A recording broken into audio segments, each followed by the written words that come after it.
نماز پڑھنے والے اگر نماز کی روح سے آشنا ہو جائیں کہ یہ محض اوپر نیچے ہونے کی مشق نہیں ہے، بلکہ یہ اللہ کے حضور اپنی نیازمندی کا اظہار ہے، اپنے عجز کا اظہار ہے، تو پھر نماز ان کو وہ مقام دیتی ہے اور وہ شعور بخشتی ہے کہ جو بے نمازی کے نصیب میں کہاں۔ انسان کے اشرف اعضاء اس کے سر میں ہیں، بولنے کی قوت زبان سر میں، دیکھنے کی قوت آنکھیں سر میں، سننے کی قوت کان سر میں، سوچنے کی قوت دماغ سر میں، سونگھنے کی قوت ناک سر میں، اور یہ سر مالک کے در پہ۔ اور زبان سے بندہ کیا کہہ رہا ہے؟ سبحان ربی الاعلی، مالک تو سب سے اعلیٰ ہے۔ اور اپنا رویہ اور عمل کیا ہے کہ اپنی ناک بھی خاک پہ رکھی ہے، پیشانی بھی خاک پہ رکھی ہے، اور باقی اعضاء بھی خاک پہ ہیں۔ تو گویا عملاً یہ بتا رہا ہے مالک مجھ سے نیچا کوئی نہیں اور تجھ سے اونچا کوئی نہیں۔ اور اگر وہ نماز کی روح سے آشنا ہو جائے تو سجدے سے سر اٹھانے سے قبل اللہ سارے اس کے بوجھ اتار دے، اس کے من میں روشنیاں کر دے۔ تو نماز بندگی کا شعور دیتی ہے، من میں چراغاں کرتی ہے۔ اللہ کے حضور جھکنے سے بندہ ایسا بندہ کامل بن جاتا ہے کہ پھر وہ کسی اور کے آگے نہیں جھکتا۔ تو اپنی اولاد کو نماز کی محبت دو، نماز کی ترغیب دو، نماز کی عادت دو اور نماز کا حکم دو، اور ان کی عادت راسخ ہو جائے، طبیعت میں پختگی کے ساتھ نماز کو اختیار کرنا ان کی طبع میں جم جائے۔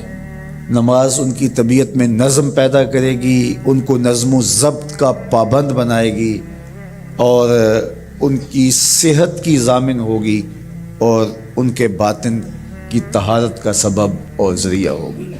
اس لیے کہا کہ اللہ کے حضور جھکنا نہ بھولنا اور نماز قائم کرنا۔ نماز کا تعلق اپنے آپ سے ہے کہ وہ اپنے آپ کو سنوارتا ہے، تقرب اللہ کے لیے اس کی اپنی عملی کوشش ہے۔ بندے اور خدا کا ایک ربط ہے نماز۔ اسی طرح یہ خیال کہ میرا مالک مجھے دیکھ رہا ہے، اس سے بھی تہذیب نفس ہوتی ہے، باطن کی تربیت ہوتی ہے۔ انسان ایک حصار میں آ جاتا ہے، ایک پہرے میں آ جاتا ہے کہ میرا اللہ مجھے دیکھ رہا ہے، اور پھر وہ قدم پھونک کے رکھتا ہے۔ وہ اچانک لوگ بیٹھے ہوئے ہونا، تو آج کل یہ سوشل میڈیا کا زمانہ ہے، تو کوئی کیمرہ سیدھا کر لے تو ایک دم مرتب ہو جاتے ہیں، اس لیے کہ اب ہماری تصویر آنے والی ہے۔ یا کوئی کسی کو کہے کہ جناب آپ لائیو جا رہے ہیں، تو وہ بالکل اپنی حرکات سکنات منظم کر لیتے ہیں، کپڑے سیدھے کرنے لگ جاتے ہیں، اس لیے کہ ہم لائیو جا رہے ہیں۔ وہ لائیو چاہے 5 آدمی دیکھ رہے ہوں، چاہے 10 آدمی دیکھ رہے ہوں، لیکن پھر بھی چونکہ ہم لائیو جا رہے ہیں تو اپنی حرکات سکنات مرتب کر لیں گے، منظم ہو جائیں گے۔ اور جب یہ یقین ہو کہ میرا اللہ مجھے دیکھ رہا ہے، یہ ساری حرکتیں وہاں لائیو جا رہی ہیں، تو پھر دل میں برا خیال بھی آنے لگے گا تو اس کو روکیں گے کہ میرا اللہ تو دیکھ رہا ہے۔ پھر بولی بھی مرتب ہو جائے گی، پھر رویے بھی مرتب ہو جائیں گے، طرز معاشرت بھی منظم ہو جائے گا، آنکھیں بھی نہیں بھٹکیں گی، خیال بھی نہیں بہکیں گے، سوچیں بھی آوارہ نہیں ہوں گی، چاہے آپ بند کمرے میں کیوں نہ ہوں، پھر بھی منظم رہیں گے، اس لیے کہ میرا اللہ مجھے دیکھ رہا ہے۔ تو یہ یقین زندگی کو منظم کرتا ہے۔ تو اس کا تعلق بھی انسان کی ذات سے تھا۔ نماز سے بھی تہذیب نفس ہے، اللہ سے تقرب حاصل ہوتا ہے۔ اب کہا تو خود غرض نہ بننا کہ اپنے آپ کو سنوار لیا اور کافی ہے، نہیں، لوگوں کو بھی نیکی کا حکم دینا۔ وَأْمُرْ بِالْمَعْرُوفِ وَانْهَ عَنِ الْمُنْكَرِ، لوگوں کو نیکی کا حکم دینا اور برائی سے منع کرنا لوگوں کو، یہ مومن کی زندگی ہے۔ ہمارے بعض وہ ملنگ بابے جو ہوتے ہیں وہ کہتے ہیں جی نماز پڑھنے کا حکم نہیں دیا گیا، نماز قائم کرنے کا حکم دیا گیا ہے، ہم نے دل کی قائم کی ہوئی ہے۔ یہ ان کی خود ساختہ توجیہ ہے۔ نماز قائم کرنے کا حکم اہل ایمان کو دیا گیا حضور کی وساطت سے، اور حضور علیہ السلام کو حکم دیا گیا کہ نماز قائم کریں۔ تو آقا کریم علیہ السلام سے بہتر اس کا مفہوم کون سمجھ سکتا ہے؟ تو آقا کریم نے رکوع اور سجود والی نماز پڑھی اور قیام نماز کا عملی اظہار لوگوں کے سامنے رکھا. پھر اس کے اندر کیفیت کس قدر ہو تو یہ پھر جتنی قربت اللہ کی بندے کو نصیب ہوگی اس قدر وہ آگے بڑھتا چلا جائے گا. تو یہ باطل توجیہات یہ جاہل لوگوں کی، جس کے بدن سے بدبو کے ببوکے پھوٹ رہے ہوں اور جس کے جسم میں جوئیں پڑی ہوں اور جس نے 6 سال سے غسل نہ کیا ہو، وہ اس اعتماد سے کہہ رہا ہوتا ہے ہم نے قائم کی ہوئی ہے، ہم نے دل کی قائم کی ہوئی ہے. اللہ اکبر. تو یہ اس معاشرے میں ایسے لوگوں کو ماننے والے اور ایسے لوگوں کی باتوں کو غور سے سننے والے اور ان جاہلانہ باتوں کو معرفت کی باتیں قرار دینے والوں کی کمی بھی نہیں ہے. تو اللہ تعالیٰ جل شانہ سے ہدایت مانگنی چاہیے کہ اللہ ہمیں ہدایت کا نور نصیب فرمائے. تو اقامت نماز سے کیا مراد ہے؟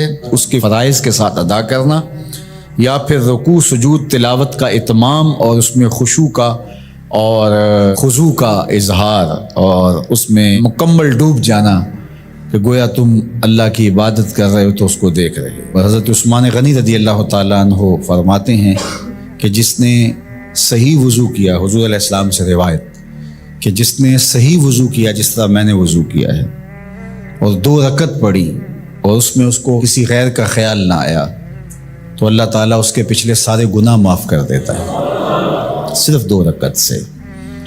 لیکن اگر ساری نماز ہی خیالوں سے بھری پڑی رہی اور تصورات کہیں اور بھٹکتے رہے اور انسان کھڑا نماز میں ہے لیکن بہکتا کہیں اور رہا تو پھر وہ نماز کی صحیح اقامت نہیں ہوگی. تو اقامت صلاۃ سے مراد جو ہے وہ یا تو اس کو فرائض و واجبات کے ساتھ ادا کرنا اور دوسرا مفہوم کے خشوع کے ساتھ پورے اراکین کا اعتدال اور اتمام.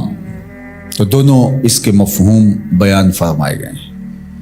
تو ظاہر ہے کہ ابتدا کے اندر تو کوشش ہوگی کہ فرائض واجبات پورے ہو جائیں، تو وہ خشوع اگر نہیں بھی حاصل ہو پایا تو پھر بھی کوشش جاری رکھنی چاہیے، نہ یہ کہ اب وہ تو کیفیت ہی نہیں نصیب ہو رہی تو میرا نماز پڑھنے کا کیا فائدہ. حضرت محدث کچھوچوی علیہ رحمہ سے کسی مرید نے کہا حضرت نماز پڑھتا ہوں لیکن لطف نہیں آتا، مزہ نہیں آتا. تو آپ نے اسے سوالیہ انداز میں پوچھا کہ اس کے باوجود بھی پڑھتے ہو؟ اس نے کہا جی وہ تو فرض ہے، پڑھتا تو ہوں. تو آپ جھومنے لگے، فرمایا واہ واہ، تمہیں مزہ نہیں آتا پھر بھی پڑھتے ہو؟ اس کا مطلب ہے تم مزے کے لیے نہیں اللہ کے لیے پڑھ رہے ہو. تو اگر لطف آ جائے، وہ کیفیت، وہ حظ، وہ تو بہت بڑی بات ہے. لیکن اگر نہیں بھی ہے تو اس کا فریضہ تو ہے اس کی طرف سے جو عائد ہوتا ہے. تو وہ شکل بنا کے تو کھڑے ہوں، وہ صورت بنا کے تو کھڑے ہوں، تو کسی دن وہ کیفیت بھی پیدا ہو جائے گی. خورش دے بدر را جو کب کو حمام کہ یک روز افتد ہمائے بدام. سعدی شیرازی فرماتے ہیں کہ دانے ڈالتا رہے، چوغا ڈالتا رہے، کبھی کبوتر آئے گا، کبھی کوا آئے گا، کبھی کوئی اور فاختہ آ جائے گی، لیکن کسی دن وہ بھی آ جائے گا جس کے لیے تم یہ سب کچھ کر رہے ہو. تو اس لیے محنت کو جاری رکھو، کوشش کرتے رہو، تو ایک دن انشاءاللہ اس کیفیت میں بھی چلے جاؤ گے. دروازہ کھٹکھٹانا چھوڑنا نہیں ہے، دستک دیتے رہو، کبھی تو بوا کھلے گا نا، کبھی تو آواز آئے گی کھلا ہے دروازہ آ جاؤ اندر. پھر اندر سرور کی وادی ہوگی، کیف کا جہاں آباد ہوگا. اور آقا کریم نے ہمارے لیے آسانی پیدا فرما دی کہ اللہ کی عبادت اس طرح کرو کہ گویا تم اسے دیکھ رہے ہو، اور اگر یہ نہیں تو کم از کم یہ کیفیت تو ہو کہ وہ تمہیں دیکھ رہا ہے. تو اپنی اپنی کیفیت ہوتی ہے. بہرحال نماز کو ترک نہیں کرنا، بھرپور کوشش ہو کہ خشوع و خضوع کے ساتھ نصیب ہو. تو نماز کی اقامت کا یہی مفہوم چاہیے. شیطان ادھر سے بھی حملہ آور ہو سکتا ہے، ادھر سے بھی ہو سکتا ہے، آگے سے بھی ہو سکتا ہے. اور اس نے اللہ کے حضور قسم کھائی تھی وَبِعِزَّتِكَ لَأُغْوِيَنَّهُمْ أَجْمَعِينَ، تیرے سامنے یہ بات قسم کر کے کہہ رہا ہوں کہ میں تیرے بندوں کو تیرے تک نہیں آنے دوں گا. ان کے دائیں سے آؤں گا، ان کے بائیں سے آؤں گا، آگے سے آؤں گا، پیچھے سے آؤں گا، چاروں طرف سے حملہ. کدھر بھاگیں گے؟ اللہ اکبر. ظالم 2 راستے بھول گیا، اوپر والا اور نیچے والا. جب بندہ دعا کے لیے ہاتھ اٹھاتا ہے یا سر سجدے میں رکھ دیتا ہے، شیطان کچھ بھی نہیں کر پاتا. تو یہ دائیں سے بھی آ رہا ہے، بائیں سے بھی آ رہا ہے، آگے سے بھی آ رہا ہے، پیچھے سے بھی آ رہا ہے. اور اس نے خود اللہ کے سامنے قسم کی ہے، مجھے تیری عزت کی قسم، ان بندوں کو تیرے تک نہیں آنے دوں گا، چاروں طرفیں گھیر لوں گا۔ تو یہ چومکھی لڑائی ہے شیطان کے ساتھ، کبھی یہ کسی طرح سے آ جاتا ہے، کبھی کسی طرح سے آ جاتا ہے، کبھی کسی طرح سے آ جاتا ہے۔ تو اس کے بڑے مکر و فریب اور بڑے طریقے ہیں، اللہ تعالیٰ اس کے مکر و فریب سے ہمیں محفوظ فرمائے۔ نماز کا حکم صادر کیا گیا ہے۔ نماز اللہ کے قرب کا ذریعہ ہے۔ بندہ سجدے میں سب سے زیادہ اپنے رب سے قریب ہوتا ہے۔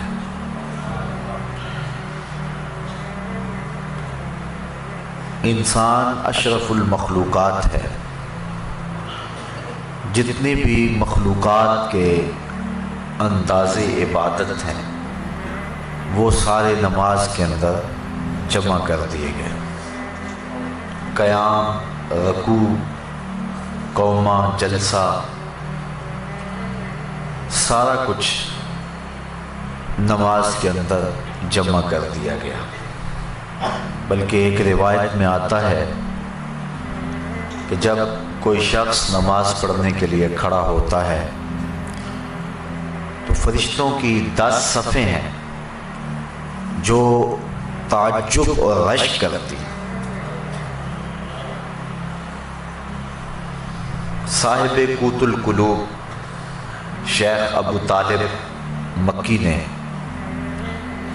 اس کا مفصل تذکرہ فرمایا ہے کہ کچھ فرشتے قیام میں ہیں، کچھ فرشتے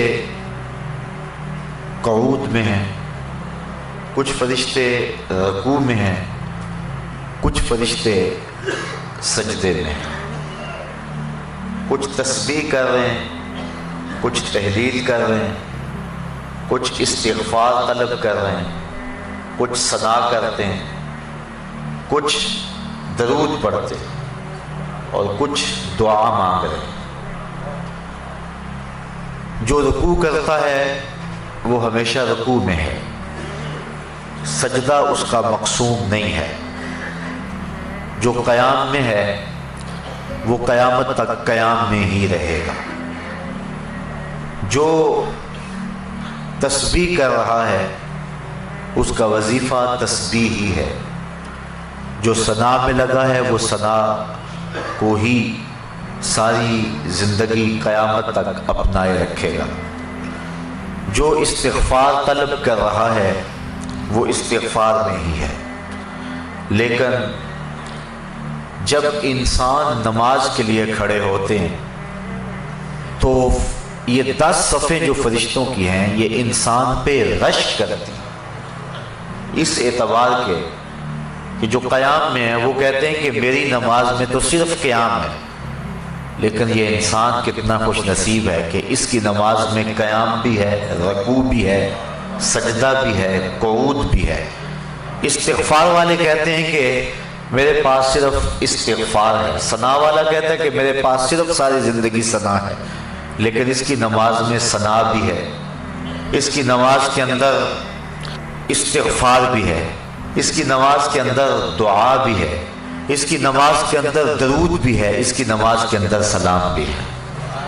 تو اس طرح فرشتوں کی جو 10 صفیں ہیں جو مختلف نوعیت کے طرز عبادت میں لگی ہوئی ہیں، تو حضرت انسان کی عبادت پر فرشتے بھی رشک کرتے ہیں کہ یہ کتنا اللہ کا مقرب ہے کہ اللہ نے اپنی عبادت کے سارے طریقے اور اپنے کو پکارنے کے سارے انداز ایک انسان کو عطا کر دیے۔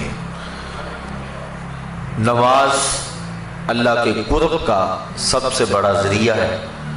حضرت شیخ مجدد الفسانی علیہ رحمہ فرماتے ہیں کہ جو لذت نماز میں ہے وہ کسی اور جگہ موجود نہیں ہو سکتی ہے۔ نماز کی فضیلت، مجد و شرف، اس کا انداز اور اس کا آپ اندازہ اس سے لگا سکتے ہیں کہ نماز تو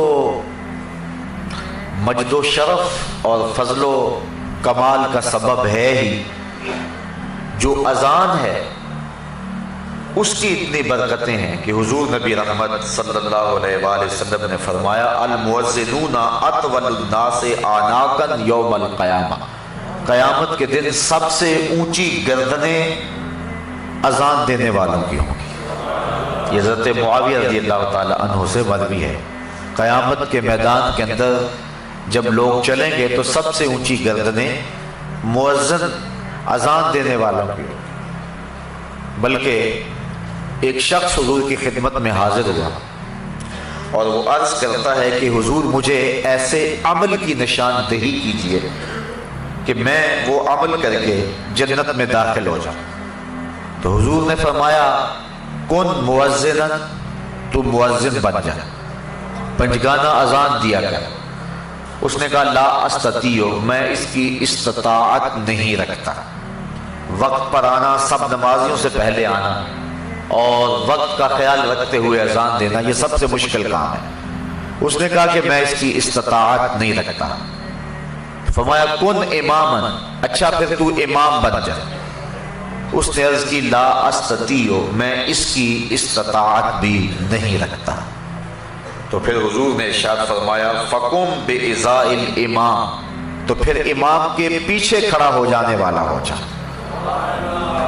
تو اگر کوئی شخص جنت میں داخل ہونا چاہتا ہے تو ان تین چیزوں میں سے ایک چیز اس کو ضرور اختیار کرنا پڑے گی، یا مؤذن بن جائے، یا امام بن جائے، یا امام کے پیچھے کھڑا ہونے والا ہو جائے۔ تو نماز کی جو فضیلت ہے وہ تو ہے ہی، اذان کی اتنی فضیلت ہے۔ کل قیامت کے دن مؤذن حضرت بلال حبشی کی قیادت کے اندر جنت میں جائیں گے اور ان کی گردنیں لوگوں سے بلند ہوگی۔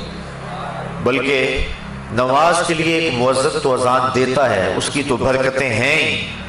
ایک حدیث میری نظر سے گزری لا تسبوا الدیک لأنہ یوقظ للصلاۃ، فرمایا کبھی مرغے کو گالی نہ دینا، یہ تمہیں نماز کے لیے جگاتا ہے۔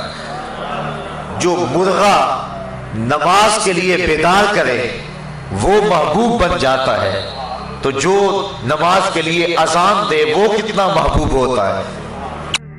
وہ محبوب ہوتا ہے تو جو نماز جو مقصود ہے جو پڑھے پھر اس کو اللہ کی محبت کتنی حاصل ہوتی ہے۔ بلکہ جب کوئی شخص ندا دیتا ہے، حدیث شریف میں لفظ ہیں حضرت ابو ہریرہ رضی اللہ تعالی عنہ سے مروی ہے، جو شخص ندا دے اور پھر جو اس کا جواب دے۔ حضرت بلال حبشی نے ندا دی، حضور کے ساتھ صحابہ تھے۔ جب حضرت بلال حبشی خاموش ہوئے تو حضور نے ارشاد فرمایا من قال مثل ھذا یقینا دخل الجنہ، جس نے یقین کے ساتھ جو بلال نے کہا ہے وہ جواب میں کہے، یعنی اذان کا جو جواب دے دے، فرمایا جو یقین کے ساتھ اذان کا جواب دے دے، فرمایا وہ سیدھا جنت میں جائے گا۔ ابھی نماز کی جو فضیلت ہے وہ ایک بہت بڑا امر ہے۔ اذان دینے والے کی جو برکتیں ہیں اور اس کو جو مجد و شرف ملتا ہے، اور اذان کی جو پکار پہ لبیک کہتا ہے۔ لوگ تین طرح کے ہیں، ایک وہ ہیں کہ جب اذان ملتی ہے تو وہ فوراً سارے کام چھوڑ کے نماز کی تیاری میں لگ جاتے ہیں۔ ایک روایت میں آتا ہے قیامت کے دن کچھ لوگ جن کے چہرے ستاروں اور موتیوں کی طرح چمکتے ہوں گے، وہ ظاہر ہوں گے، لوگوں کی ایک جماعت ہوگی۔ فرشتے ان کو پوچھیں گے تم کون ہو؟ تو وہ عرض کریں گے کہ ہم وہ لوگ ہیں کہ جو ہی اذان ہوتی تھی ہم سارے کام چھوڑ دیتے تھے اور فوراً وضو کر کے مسجد کا رخ کرتے تھے۔ تو فرشتے انہیں مبارک دیں گے اور جنت کا مجدہ دیں گے۔ پھر ایک جماعت اور آئے گی جن کے چہرے چاند کی طرح چمک رہے ہوں گے۔ فرشتے انہیں پوچھیں گے تم کون ہو؟ تو وہ کہیں گے کہ ہم وقت داخل ہونے سے پہلے ہی وضو کر لیا کرتے تھے اور اذان کے ساتھ ہی مسجد کی طرف چل دیتے تھے۔ فرشتے انہیں مبارک دیتے ہیں اور جنت کا مجدہ دیتے ہیں۔ پھر ایک اور جماعت آئے گی جن کے چہرے سورج کی طرح چمکدار ہوں۔ فرشتے پوچھیں گے تم کون ہو؟ تو وہ کہیں گے کہ ہم وہ لوگ ہیں کہ ہم وضو کر کے طہارت بنا کے مسجد میں پہنچ جاتے تھے تو اذان ہوتی تھی، یعنی ہم اذان مسجد میں ہی سنتے تھے۔ حضرت سعید بن المسیب رضی اللہ تعالی عنہ جلیل القدر تابعی، آنکھوں سے نابینے تھے لیکن جو روشنی دل میں تھی، جو بینا ہیں ان کے پاس بھی وہ اجالے کہاں ہو سکتے ہیں جو حضرت سعید بن المسیب کے پاس تھے۔ اللہ اکبر، کہتے ہیں 40 سال تک حضرت سعید بن المسیب نے جو ہے وہ تکبیر اولا بھی قضا نہیں ہونے دی، اسی وجہ سے ان کا نام پڑ گیا تھا حمامت المسجد، مسجد کا کبوتر، یعنی جس طرح کبوتر ہیں مسجدوں کے اندر رہتے ہیں تو حضرت سعید بن المسیب کا یہ نام پڑ گیا تھا۔ حالانکہ وہ آنکھوں سے نابینے تھے لیکن انہوں نے مسجد کی حاضری کا اس طرح التزام کیا کہ ان کا نام ہی حمامت المسجد پڑ گیا تھا۔ بلکہ جب یزید نے مدینے کو اجاڑا ایام حرہ میں، جب اس نے 3 دن تک اہل مدینہ کو سخت پریشان رکھا اور اس کے گھوڑے مسجد نبوی کے اندر باندھے گئے، اس وقت جو بھی پکڑا جاتا اس کو قتل کر دیا جاتا، تو حضرت سعید بن المسیب ان ایام کے اندر بھی مسجد میں رہے۔ فرماتے ہیں کہ لیکن میں پریشان تھا کہ ظہر کا وقت ہوگا کون بتائے گا، مغرب عشاء کا وقت ہوگا کون بتائے گا۔ 3 دن تک مسجد نبوی میں نہ اذان ہوئی نہ اقامت ہوئی۔ یہ بڑے خطرناک دن آئے ہیں، اور یہ یزید بدبخت نے جس طرح کربلا میں ظلم کیا، اس نے مکہ المکرمہ میں بھی ظلم کیا اور اس نے مدینہ رسول میں بھی ظلم کیا، اور 3 دن تک مسجد نبوی میں اس کے ظلم کی وجہ سے اذان اور اقامت نہیں ہوئی۔ حضرت سعید بن المسیب آنکھوں سے نابینے تھے، اور جب بھی کوئی یزید کے فوجی آتے تو نابینا سمجھ کے چھوڑ جاتے۔ فرماتے ہیں میں پریشان تھا کہ مجھے نمازوں کے وقت کا کون بتائے گا۔ اس مشکل وقت میں انہیں یہ پریشانی لاحق تھی کہ کہیں نماز کا وقت نہ گزر جائے۔ تو کہتے ہیں میں حضور کے روضے کے پاس بیٹھا تھا، فلم ازل اسمع الاذان والاقامت من قبر رسول اللہ صلی اللہ علیہ وسلم، اور میں جب بھی پھر نماز کا وقت آیا گنبد خضرا سے اذان کی آواز بھی آئی اور اقامت کی آواز بھی آئی۔ تو جو شخص اہتمام کرے کہ ہم نے تکبیر اولا کو قضا نہیں کرنا ہے، ان کے لیے پھر اللہ یوں بھی اہتمام فرما دیتا ہے۔ ان حالات میں بھی ان کی تکبیر اولا قضا نہیں ہوئی، اور 3 دن تک گنبد خضرا کے مکین کے ساتھ مل کے نمازیں پڑھتے رہے۔ یہ حضرت سعید بن المسیب رضی اللہ تعالی عنہ کا اعزاز ہے، یہ ان کی تکریم ہے، یہ ان کی عزت افزائی ہے۔ اللہ اکبر۔ حضور فرمایا کچھ لوگ مسجدوں کی میخیں ہوتی ہیں، جس طرح کیل ٹھکا ہوتا ہے وہ مسجدوں میں یوں وابستہ ہوتے ہیں، اور اگر کسی وجہ سے وہ مسجد کی حاضری سے قاصر ہو، بیماری کی وجہ سے اگر وہ مسجد میں نہیں آ رہے، اللہ کے فرشتے ان کا حال پوچھنے کے لیے جاتے ہیں۔ یہ ان کا اعزاز ہے، یہ ان کی تکریم ہے۔ بلکہ فرمایا سبعۃ یظلھم اللہ تعالی فی ظلہ یوم لا ظل الا ظلہ، امام عادل وشاب نشا فی عبادت اللہ ورجل قلبہ معلق بالمساجد ورجل دعته امرأة ذات منصب وجمال فقال انی اخاف اللہ ورجلان تحابا فی اللہ اجتمع علیہ وتفرقا علیہ ورجل تصدق بصدقة فاخفاها حتى لا تعلم شماله ما تنفق يمينه ورجل ذکر اللہ خالیا ففاضت عیناہ۔ فرمایا 7 اشخاص ایسے ہیں قیامت کے دن جب کوئی سایہ نہیں ہوگا، اللہ ان 7 کو اپنے عرش کا ٹھنڈا سایہ عطا فرمائے گا۔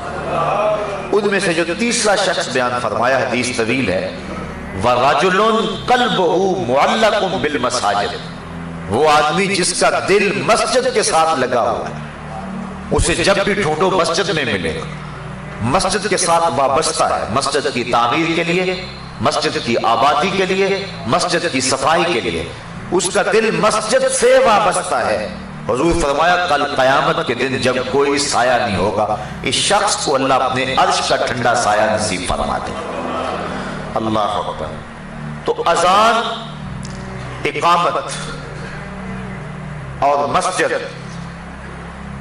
یہ نماز سے متعلقہ چیزیں ہیں، اور اللہ تعالیٰ نے ان متعلق چیزوں پر بھی وہ برکتیں اور وہ شرف رکھا ہے کہ انسان کی نجات کی یہ چیزیں ضمانت ہیں، تو پھر جو نماز ہے، نفس نماز پہ اس کی کیفیت کیا ہو؟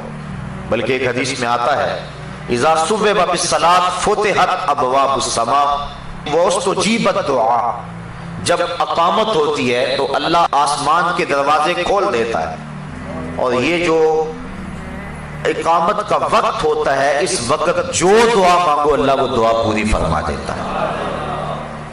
اور حضرت انس رضی اللہ تعالی عنہ سے روایت ہے کہ اقامت اور اذان کے درمیان کا جو وقفہ ہوتا ہے، اس وقفے میں جو بھی دعا مانگی جائے اللہ تعالیٰ اس دعا کو قبول فرماتا ہے، رد نہیں کرتا، بلکہ حضور نے ارشاد فرمایا کہ اس وقت اللہ سے دعا مانگ لیا کرو۔ صحابہ نے عرض کی حضور پھر کون سی دعا مانگیں؟ اس وقت، اس اہم وقت میں ہم اللہ سے کون سی دعا مانگیں؟ حضور نے فرمایا صلی اللہ العافیت فی الدنیا والآخرہ، اللہ سے دنیا اور آخرت دونوں جہاں کی بہتری اور عافیت طلب کر لیا کرو، یعنی دنیا بھی ٹھیک ہو جائے آخرت بھی ٹھیک ہو جائے۔ مومن دونوں جہانوں کا طلبگار ہے۔ ایک صحابی کو دیکھا سخت کمزور ہے، فرمایا تمہاری یہ حالت کیا ہوئی؟ عرض کی حضور میں نے اللہ سے دعا مانگی کہ جو دکھ تکلیفیں میرے مقدر کی ہیں وہ آخرت میں نہ آئیں، دنیا پہ ہی آ جائیں، اور میں دنیا پہ سارے دکھ اور عذاب اور مصیبتیں جھیل لوں تاکہ میری آخرت صاف ہو جائے۔ بظاہر یہ بڑی ایک ایسی بات تھی جس پہ داد دی جاتی کہ اس نے آخرت کو اختیار کیا، لیکن حضور اس بات پر خوش نہیں ہوئے۔ فرمایا تو نے یہ کیوں کہا ہے کہ میرے حصے کی جو تکلیفیں ہیں وہ دنیا پہ ہی آ جائیں آخرت میں نہ آئیں؟ تو نے یہ کیوں نہیں کہا ربنا آتنا فی الدنیا حسنۃ وفی الآخرۃ حسنہ، اے اللہ مجھے دنیا میں بھی بہتریاں دے دے، آخرت میں بھی بہتریاں دے دے۔ جو مومن ہے وہ دونوں جہاں کی بہتریاں چاہتا ہے۔ یہ نہیں ہے کہ دنیا کے اوپر پستے رہیں، ہم دنیا کے اوپر پسنے کے لیے نہیں آئے۔ امت مسلمہ دنیا آخرت دونوں کی طالب اور دونوں کی چاہنے والی، اور اللہ کے خزانے بڑے وسیع ہیں، اس لیے جب اس سے مانگو تو کھل کے مانگو، تم اپنے دامن کو تنگ پاؤ گے، اس کے خزانوں میں کمی نہیں ہے۔ اس لیے اپنے لیے بھی مانگو، اوروں کے لیے بھی مانگو، دنیا بھی مانگو، دین بھی مانگو، آخرت بھی مانگو۔ تو عرض کی گئی حضور اذان اور اقامت کے درمیان اللہ سے کیا مانگے؟ تو فرمایا صلی اللہ العافیت فی الدنیا والآخرہ، اللہ سے دنیا اور آخرت کی عافیت طلب کرو۔ تو یہ قبولیت کے لمحے ہیں جو دعا کی جائے اللہ اس دعا کو مستجاب فرماتا ہے۔ بلکہ نماز تو آگے آتی، جب انسان وضو کے لیے اپنے چلو میں پانی لیتا ہے تو اللہ تعالیٰ اس کے چلو میں پانی لیتے ہی اس کے گناہوں کو معاف فرما دیتا ہے۔ حضرت عثمان بن عفان رضی اللہ تعالی عنہ، آپ ایک جگہ تشریف لائے اور آپ نے پانی منگوایا، پھر اس کے بعد آپ نے وضو کیا، اور وضو کرتے کرتے آپ مسکرانے لگے۔ جو لوگ پاس کھڑے تھے حضرت عثمان ابن عفان انہیں کہنے لگے کہ تم نے مجھے پوچھا نہیں کہ میں مسکرایا کیوں؟ لوگوں نے کہا اچھا آپ بتائیں کہ آپ کیوں مسکرائے؟ تو حضرت عثمان فرمانے لگے کہ ایک دن میں حضور علیہ السلام کے ساتھ تھا، تو آقا کریم علیہ السلام نے وضو کیا اور یوں مسکرائے، لوگ کھڑے تھے، تو حضور نے فرمایا الا تسألونی ما اضحکک، تم نے مجھے پوچھا نہیں صحابہ کہ میں مسکرایا کیوں؟ تو صحابہ نے عرض کی ما اضحکک یا رسول اللہ، حضور آپ ارشاد فرمائیں نا کہ آپ کیوں مسکرائے؟ تو حضور نے ارشاد فرمایا ان العبد اذا دعا بوضوء فغسل وجهه حتى الله عنه كل خطيئة اصابها بوجهه واذا غسل ذراعيه كان كذلك واذا طهر قدميه كان كذلك۔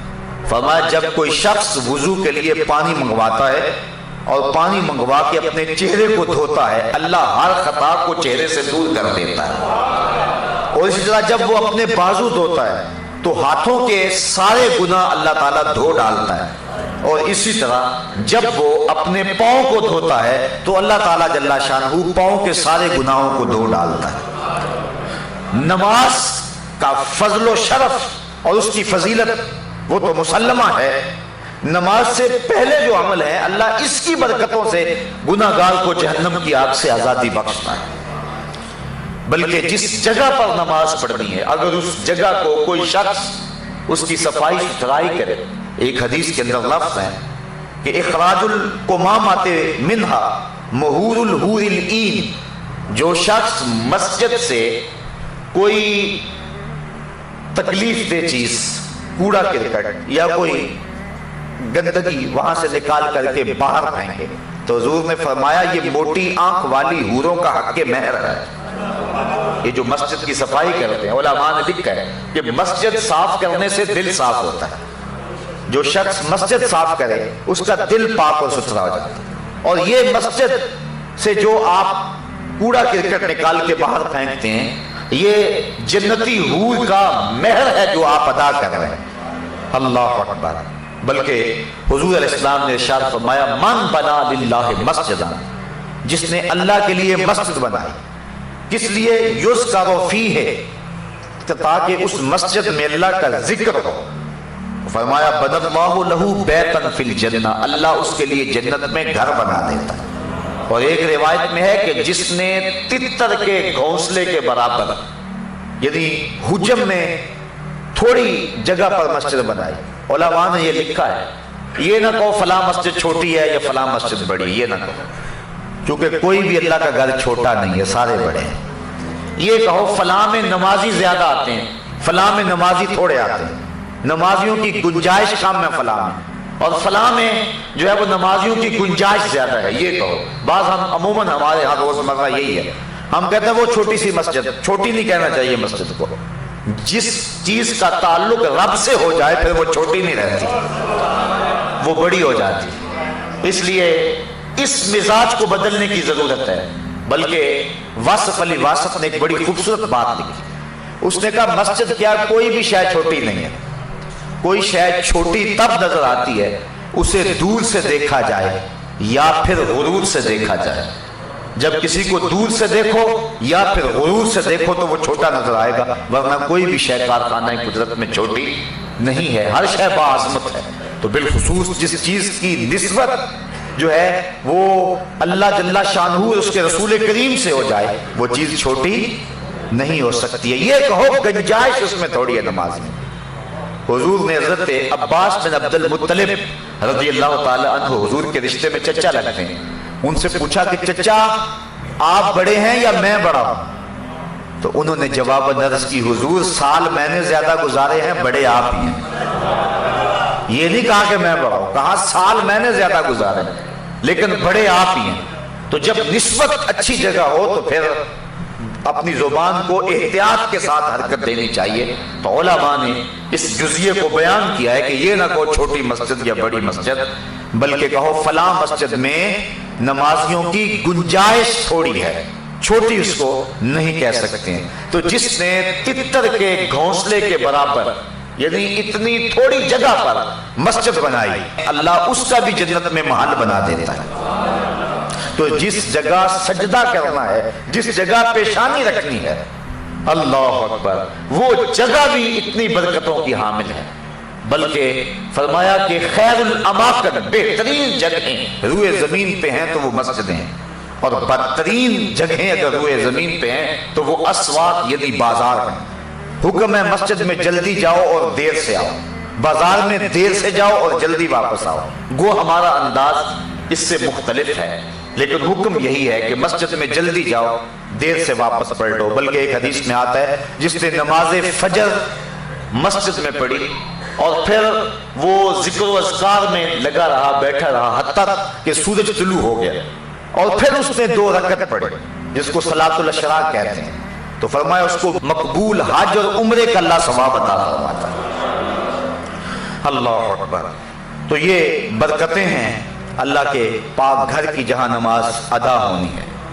باقی رہی بات نماز کی، اس کی کیا فضیلت ہے، تو آئیے حضرت نبی رحمت صلی اللہ علیہ وسلم کا ایک فرمان جس کو امام بخاری نے حضرت ابو ہریرہ رضی اللہ تعالی عنہ سے نقل کیا ہے، صحابہ سے مخاطب ہو کے کہا ارائیتم لو ان نہرا بباب احدکم یغتسل کل یوم 5 ما تقول ذالک یبکی من درنہ قالوا لا یبکی من درنہ شیئا قال فذالک مثل الصلوات الخمس یمحو اللہ بہ الخطایا.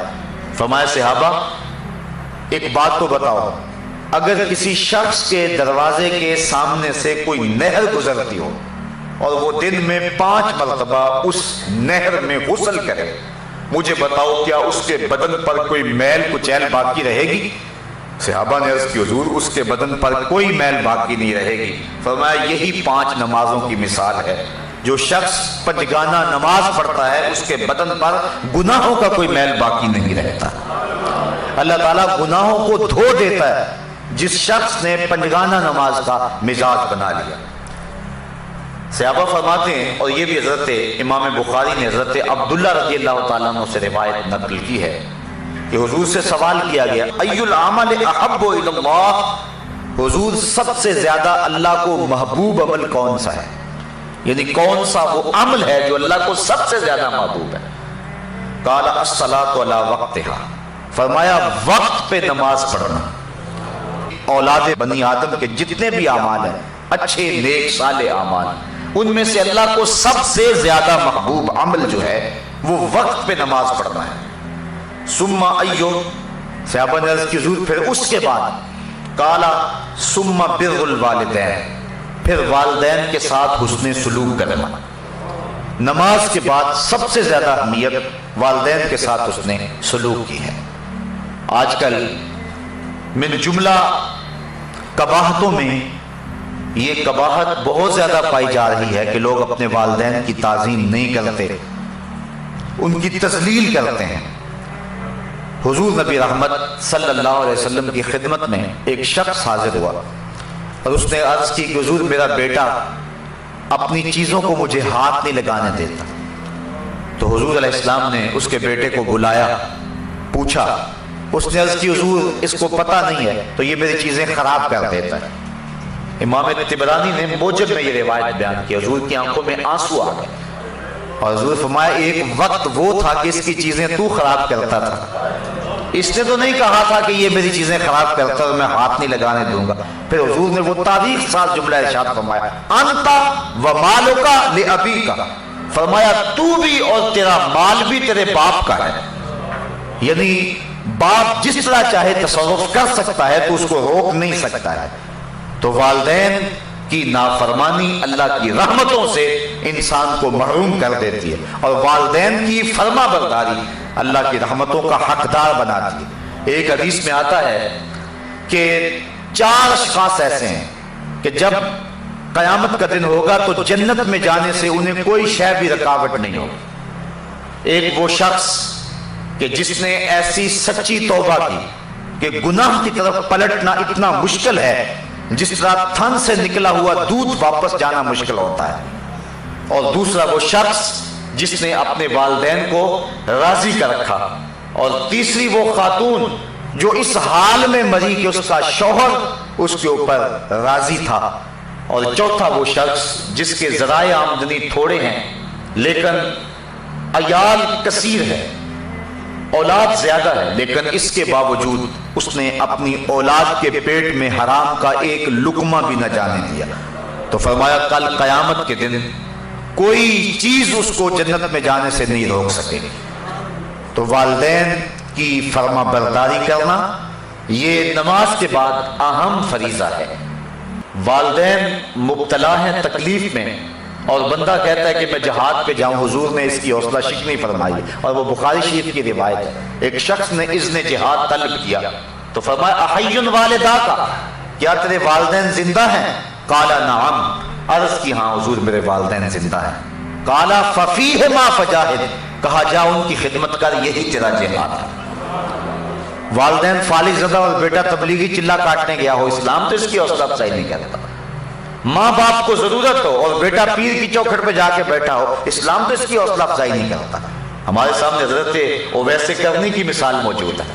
حضور قمیص کے بٹن کھول کھول کے لمبے سانس لیا کرتے تھے اور فرماتے مجھے یمن سے یار کی خوشبو آتی ہے. کسی نے کہا حضور وہ کون ہے جو آپ کو ملنے بھی نہیں آیا؟ لوگ کہاں کہاں سے آگے، یمن تو دور بھی نہیں ہے، تو وہ ملنے بھی نہیں آیا آپ کو. تو فرمایا اس کی بوڑھی اور نابینا ماں ہے جس کی خدمت اسے میرے حضور آنے سے روکے ہوئے، بلکہ فرمایا کوئی اویس کو ملے اور میرا سلام دے اور اس کو کہے کہ میری امت کی بخشش کی دعا کرے۔ حضرت عمر فاروق اور حضرت علی المرتضیٰ دونوں گئے، حضور کا سلام پیش کیا۔ حضرت اویس کرنی نے جب سنا تو آنکھوں میں آنسو ڈال آئے اور بار بار کہتے تھے بتاؤ حضور کے لبوں پہ میرا نام کیسے آیا تھا، کیسے کہا تھا اویس کو سلام دینا۔ جب محبتوں کے امٹتے ہوئے یہ جذبے دیکھے، کہا اتنا پیار حضور سے تو ملنے کیوں نہیں آیا؟ جب یہ بات کہی تو حضرت اویس نے رخ کو بدلا، کہا تم نے میرے رسول کو دیکھا ہے؟ کہا ہاں، ہم تو شام سویرے رہتے ہی خدمت میں تھے۔ کہا پھر بتاؤ حضور کے ابرو جڑے ہوئے تھے یا کھلے ہوئے تھے؟ اب یہ حیرت زدہ ہو گئے۔ کہا مجھ سے پوچھ لو جس نے نہیں دیکھا، کوئی دور سے دیکھتا تو جڑے ہوئے نظر آتے، قریب آ کے دیکھتا تو کھلے ہوئے نظر آتے۔ تو معلوم یہ ہوا کہ جو ماں باپ کی خدمت میں رہا وہ حضور کی صحبت سے بھی محروم نہیں رہا، حضور کے قرب کی دولت سے بھی وہ مالا مال رہا ہے۔ حضرت بایزید بستامی کہتے ہیں کہ میں نے اپنی ماں کے آگے ہاتھ جوڑے، میں نے کہا امی تیرے حق ادا کروں یا کہ اللہ کے حق ادا کروں؟ اپنے حق معاف کر دے، میں اللہ کو منا لیتا ہوں۔ ماں نے کہا جاؤ بیٹا۔ 12 سال جنگلوں میں گھومتے رہے۔ ایک دن بستان کے قریب سے گزر رہے تھے، دل میں خیال آیا جاتے جاتے ماں کو سلام کر جاؤں۔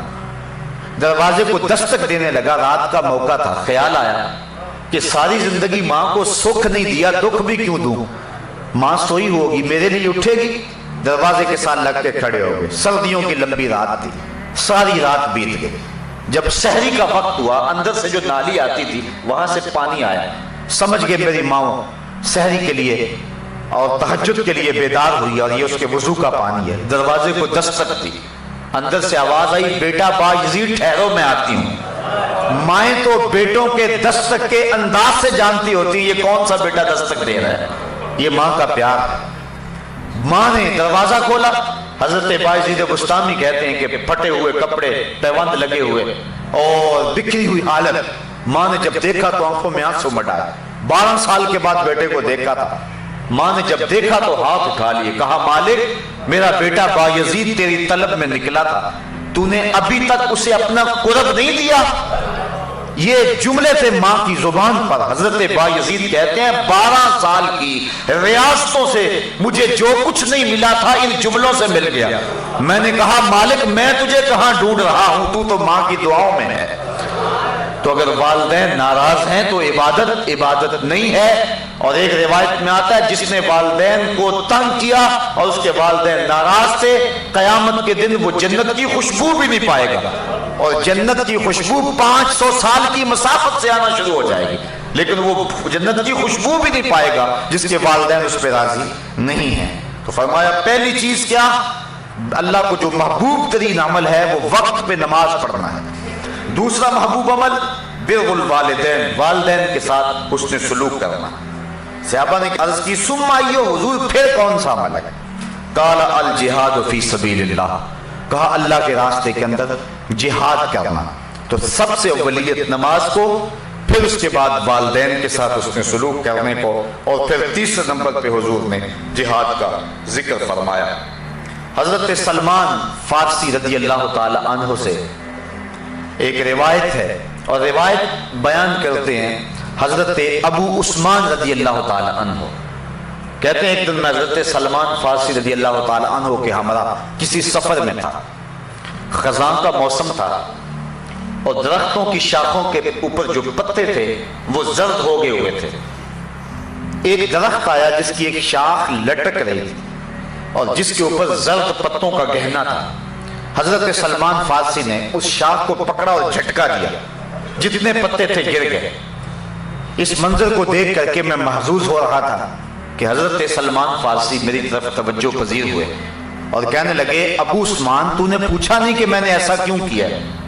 تو میں نے کہا کہ حضرت آپ بتا دیجئے آپ نے ایسا کیوں کیا ہے؟ کہا ایک دن میں حضور کے ساتھ تھا، سفر کا موقع تھا اور موسم یہی تھا۔ درخت کی ایک شاخ لٹک رہی تھی جس کے اوپر زرد پتے تھے۔ حضور آگے بڑھے اور شاخ کو پکڑ کے حضور نے جھٹکا دیا تو جتنے بھی اس کے اوپر پتے تھے سارے گر گئے اور شاخ اسی طرح خالی ہو گئی۔ تو میں بھی اس منظر کو دیکھ کے معزوز ہوتا رہا. حضور نے میری طرف توجہ کی اور فرمایا سلمان تو نے مجھے پوچھا نہیں کہ میں نے ایسا کیوں کیا. حضرت سلمان فارسی کہتے ہیں میں نے عرض کی بندہ نواز آپ ارشاد کر دیں کہ آپ نے ایسا کیوں کیا. تو حضور نے فرمایا جس طرح میں نے اس شاخ کو جنبش دی اور اس کے اوپر کوئی پتا باقی نہیں رہا، جب کوئی شخص نماز کے لیے کھڑا ہوتا ہے اس طرح سارے گناہ اس کے بدن سے جھڑ جاتے ہیں. تو یہ نماز کی برکات ہیں. حضور نے ارشاد فرمایا مفتاح الجنت الصلاۃ، جنت کی چابی نماز ہے، یعنی چابی کے بغیر تالا نہیں کھلتا. تو اگر جنت میں جانے کی آرزو ہے تو پھر نماز کی ادائیگی کا مزاج بنانا ہوگا. نماز کی ادائیگی کا مزاج بنا لیں گے تو یہ جنت کو کھولنے والی مفتاح الجنہ، جنت کی یہ چابی ہے. بلکہ حضور علیہ السلام نے ارشاد فرمایا اول ما یحاسب بہ العبد یوم القیامہ الصلاۃ، قیامت کے دن بندے سے سب سے پہلا سوال نماز کا ہوگا. اگر پہلے سوال کے اندر ہی انسان بے بس ہو گیا تو باقی معاملے تو خراب ہو گئے، اور جس نے اس کے جواب کے اندر آسانی پائی اس کے باقی معاملے بھی اللہ ٹھیک فرما دے گا. تو قیامت کے دن بندوں سے سب سے پہلا سوال جو ہے وہ نماز کا ہوگا. اور میرے اور آپ کے آقا و مولا نے فرمایا حبب الیہ من دنیاکم ثلاث، لوگوں تمہاری دنیا سے مجھے صرف 3 چیزیں پسند ہیں، الطیب والنساء وجعلت قرۃ عینی فی الصلاۃ، خوشبو منکوحہ عورتیں اور میری آنکھوں کی ٹھنڈک نماز میں رکھی گئی ہے. حضور نے نماز کو اپنی آنکھوں کی ٹھنڈک قرار دیا. بلکہ نماز کی برکات کا عالم یہ ہے کہ حضور نبی رحمت صلی اللہ علیہ وآلہ وسلم نے ارشاد فرمایا، حضرت ربیعہ بن قعب اسلمی رضی اللہ تعالی عنہ حضور کی خدمت میں حاضر تھے اور حضور کی خدمت کیا کرتے تھے. تو حضور نے فرمایا سل، کوئی سوال کر لیجئے، مانگ لیجئے. ہیں آج وہ مائل بعطا اور بھی کچھ مانگ. اللہ اکبر، سل، مانگ لیجئے. تو حضرت ربیعہ نے کیا مانگا؟ حضرت ربیعہ کہتے ہیں فقلت، تو میں نے عرض کی اسألک مرافقتک فی الجنہ، حضور یہاں جس طرح مجھے آپ کا قرب حاصل ہے جنت میں بھی آپ کا قرب نصیب ہو جائے. جنت کا لطف تو تبھی نصیب ہوگا کہ اگر آپ کی مرافقت نصیب ہو جائے. تو حضور علیہ السلام نے فرمایا او غیر ذالک، یہ تو مل گیا، کچھ اور مانگ لو. اللہ اکبر. تو میں نے عرض کی فقلت هو ذاک، میں نے کہا حضور بس یہی کافی، جنت میں آپ کا قرب مل جائے تو مجھے اور کیا چاہیے. شاید اسی کا نام ہے توہین جستجو، ہو منزل کی تلاش تیرے نقش کفے پا کے بعد. اگر آپ کا قرب نصیب ہو جائے تو مجھے اور کسی چیز کی طلب رہتی نہیں ہے، کوئی بھوک ہی نہیں باقی رہتی. میں نے کہا بس حضور کافی ہے، ہوا ذاک، بس کافی ہے.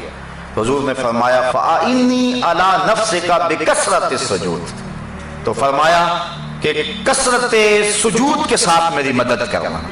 یعنی اگر تم جنت جانا چاہتے ہو میں تمہیں وعدہ دیتا ہوں، لیکن یہ نہیں کہ میرے وعدے پر تم جنت کی آرزو میں، جنت کی خواہش میں جو میں نے تم کو وعدہ دیا وہ وعدہ پورا ہوگا، لیکن اس کا یہ مطلب نہیں کہ تم سجدے چھوڑ دو. فرمایا اس وعدے کی تکمیل کے لیے تم نے میری کثرت سجود کے ساتھ مدد کرنی ہے. تو جنت کی چونکہ چابی ہی نماز ہے، اس لیے حضور نے حضرت ربیعہ کو جنت کی بشارت دینے کے بعد بھی یہ بات کہی کہ کثرت سجود سے تو نے میری مدد کرنی ہے. کچھ لوگ حدیث کا پہلا حصہ تو بیان کر دیتے ہیں، اگلا حصہ چھوڑ دیتے ہیں. حضور نے وعدہ جنت دیا، لیکن اس کا یہ مطلب نہیں ہے کہ وعدہ جنت کے بعد وہ سجدوں کو چھوڑ دے. حضور نے 10 صحابہ عشرہ مبشرہ کے لیے وعدہ جنت دیا، لیکن اس کے باوجود وہ نماز کے معاملے کے اندر کبھی کسی سستی کا ارتکاب نہیں کیا کرتے تھے، بلکہ وہ بہت زیادہ کثرت کے ساتھ سجدے کرنے والے تھے. حضور نبی رحمت صلی اللہ علیہ وآلہ وسلم نے ارشاد فرمایا، اور ایک حدیث سنیے، اس کو روایت حضرت عبداللہ ابن عمر رضی اللہ تعالی عنہ فرماتے ہیں کہ صلینا مع رسول اللہ صلی اللہ علیہ وسلم المغرب، ہم نے حضور کے ساتھ مغرب کی نماز پڑھی. فرجع من رجع وعقب من عقب، کچھ لوگ چلے گئے اور کچھ لوگ مسجد میں ہی بیٹھے رہے. فجاء رسول اللہ صلی اللہ علیہ وسلم مسرعا،